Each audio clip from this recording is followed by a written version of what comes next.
Xalq deputatlari Namangan viloyati kengashining navbatdagi sessiyasi bo'lib o'tdi. Unda doimiy komissiyalar tomonidan sessiya kun tartibiga kiritilgan 19 ta masala muhokama qilindi.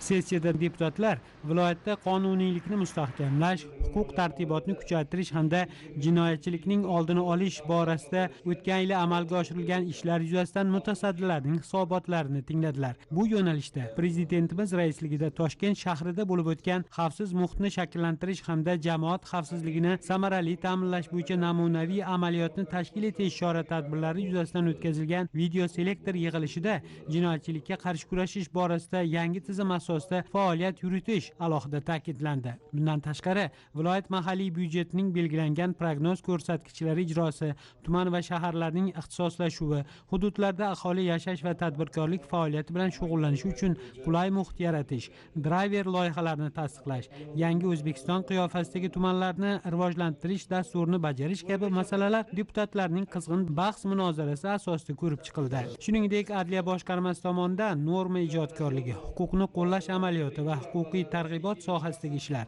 yo'llarda inson xavfsizligini ta'minlash, o'zboshimchalik bilan egallab olingan yer uchastkalariga bo'lgan huquqlarni e'tirof etish kabi masalalar ham ko'rib chiqildi.